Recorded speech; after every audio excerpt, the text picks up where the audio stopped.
let's talk about this word legacy. What is it? What does it mean? Like, a lot of people don't really think about what it means. It's just kind of like, something to say. So a lot of people talk about, and throw the word legacy around, kind of like a catchphrase, like it's just one of those buzzwords. And, as long as I'm saying it, I've done enough. But actually talking about it, I'm happy to hear people talking about it, about legacy and generational wealth and things like that, because it's something that, we have to really be thoughtful and intentional about. However, there's a next step. We have to take action on creating our legacy and making sure that it is the legacy we want and that it impacts future generations in ways that we desire. So we are in control of our legacy, but if we are not intentional about building it, then it may not turn out to be what we want it to be. So this word legacy, I'm just going to break it down because it's a lot packed into this word. And then if you don't really understand all of the layers, all the complexity, all the things that have to be considered, then your legacy might not be as robust as it could be, and it may not have the impact that it could have. So let's talk about this word legacy. What is it? What does it mean? Like, a lot of people don't really think about what it means. It's just kind of like, something to say.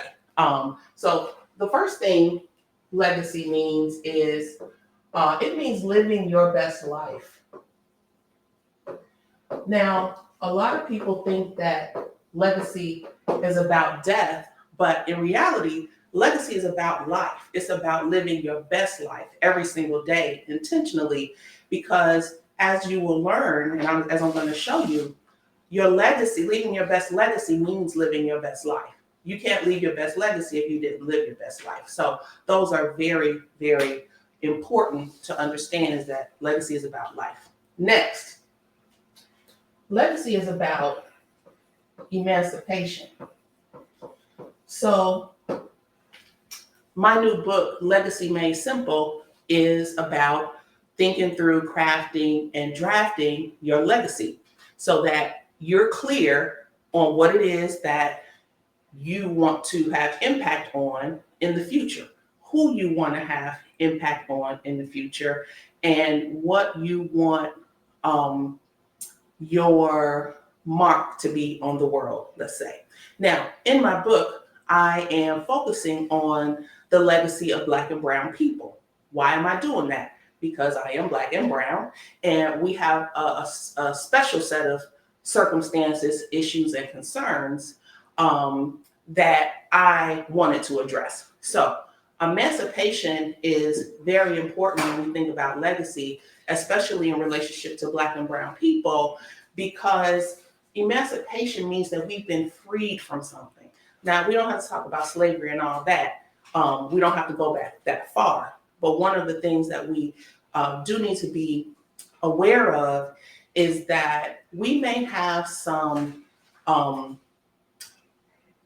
invisible chains or some limiting beliefs that may really limit us as we think about our legacy. So even though there are no limits on the things we can do and the legacy we can leave, because we may have some limiting beliefs about our ability to do something, or what we do or don't have, or what we can or cannot do, what we can or cannot accomplish, what our kids maybe can or cannot accomplish, then in many circumstances, we need emancipation. And the thing about it is that we might not even realize that we are in a certain type of mental or psychological bondage. So emancipation is huge when you think about leaving your best legacy, because a lot of times we need to be freed from some of those thoughts and ideas that have been pushed on us for many, many years. So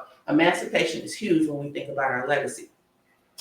Next thing in legacy is generational wealth.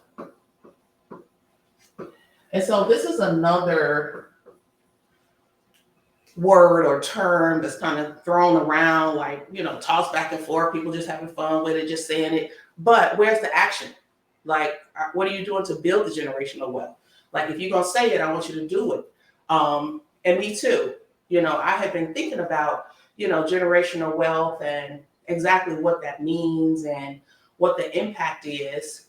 And so a lot of times, in general conversation, we talk about some of the gaps that exist in our country based on race and these other things. But generational wealth is the answer to a lot of those gaps, and that's kind of the way that we'll close it. But we'll unpack that later. But generational wealth is kind of wrapped up in this word legacy, so we kind of want to think about that as well. Not only just saying it, but think about what does it mean and how can I build it for my family. Next thing that we want to think about when we think about legacy is attitudes and mindset. Now, this can, in some way, attitudes and mindset can, in some ways, go back and be related to emancipation, but it really is a separate concept because this is related to, for example, our relationship with money, our attitude toward money, our attitude toward assets, not necessarily recognizing that, yes, we do have assets. We have things that are very valuable that can really benefit the future generations. So sometimes legacy also includes thinking about our attitudes and maybe recognizing some attitudes that we currently have that maybe need to change. Mindset is the same way. The way we think about things, the way we think about money and the way we spend it, and kind of more short-term goals than long-term. We don't have a lot of respect and admiration for the long game. We're good at thinking about, short-term, what we're going to do this year, what we're going to, all that. But we really have to start thinking about the long game. And that's where legacy comes in, because that is the long game. And so that is that. Next thing that we need to think about when we think about legacy is currency. So currency is huge because it's really the basis, it's really going to be the basis of your legacy. Now, when we talk about currency, there are different types of currency. In Legacy Made Simple, the book that I wrote, I'm focused on 3 types of currency. The first currency that I'm focusing on is human currency. Human currency is creating generations that are mindful, thoughtful, considerate. They have empathy. They're good people.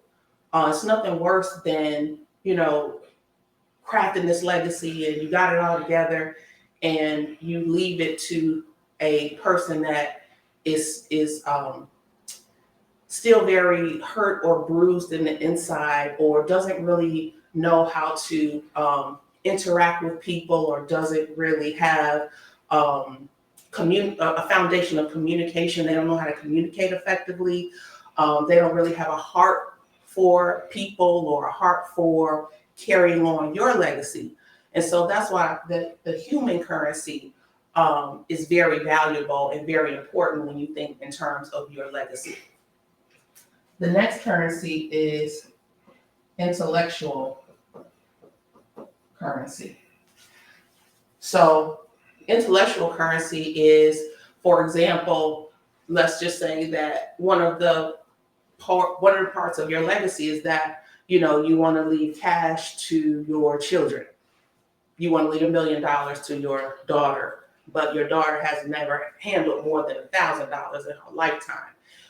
That can be problematic. So intellectual currency is what you're going to really want to focus on building up in her before you just, lay $1 million on her that she doesn't know how to handle, how to take care of, how to steward over, because more likely than not, it won't go toward the uses that you intended for it to go to as part of carrying on your legacy. The final currency is financial currency. And this is money. So this is money and assets. So even if you have a great human being who's very smart and financially literate, if you don't leave them any money or any, assets or any means to effectuate your legacy or take it further or to the next step or even help them build their own legacy for the next generation, then your legacy may not go as far, meaning may not benefit as many generations as you would like it to, and as that it easily could. So these are the three types of currency that we want to think about when we are considering what the word legacy means and what our legacy means to us, to our family, and to future generations. And then the final thing that we want to consider is the fact that you are passing a baton.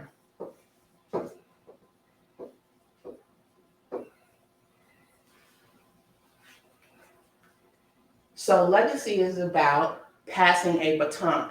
Now, the reason I say a baton is because, unfortunately, some people pass a baton of, devastation and debt.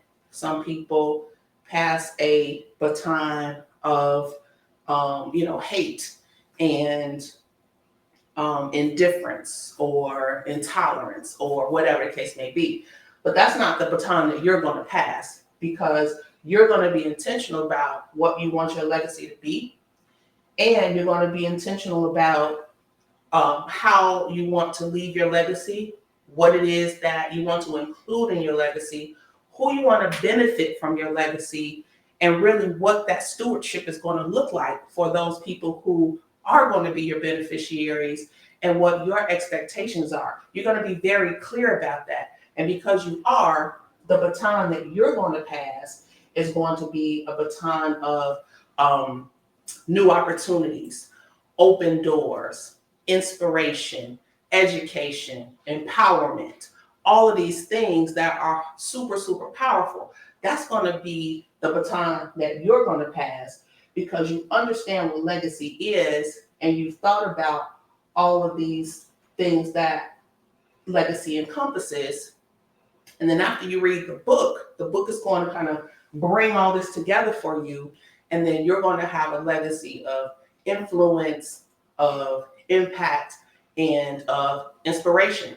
And it's going to be awesome. And you're going to benefit many generations. You're going to educate many adults, many children. You're going to ensure that some of the opportunities that maybe you did or did not have, that future generations have even more, bigger, and better opportunities. So I definitely look forward to you reading the book, thinking through these items, and then we're going to just unpack these separately because I have a lot to say about each one of these, and they're very important. So make sure that you stay tuned so we can unpack all of this very soon.